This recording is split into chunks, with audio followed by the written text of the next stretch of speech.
Kita awali dengan informasi yang pertama, Saudara. Anggota Watim Pres Habib Lutfi bin Yahya berziarah ke makam Putra Gubernur Jawa Barat Ridwan Kamil, Emeril Han Mumtaz.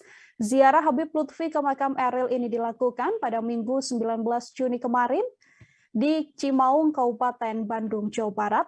Mengenakan pakaian serba putih, Habib Lutfi ditemani langsung oleh Ridwan Kamil dan juga Atalia Praratya. Dalam unggahan di akun Instagram pribadi Ridwan Kamil, Habib Lutfi tampak membacakan tahlil dan sholawat untuk Eril. Sejumlah warga juga ikut hadir di lokasi untuk turut mendoakan almarhum Eril. Momen ziarah Habib Lutfi ke makam Eril seketika menjadi teduh dan juga syahdu. Sebelum meninggalkan lokasi pemakaman Eril, Habib Lutfi, sang ulama karismatik ini juga berterima kasih atas kehadiran Kang Emil yang sudah mendampinginya untuk berziarah. Tak hanya itu, Kang Emil juga mengucapkan terima kasihnya karena Habib Lutfi telah bersedia datang, bahkan berziarah langsung ke makam Eril.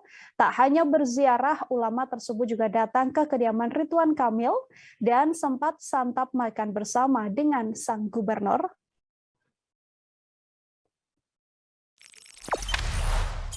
Jangan lupa subscribe, share, komen, dan like ya.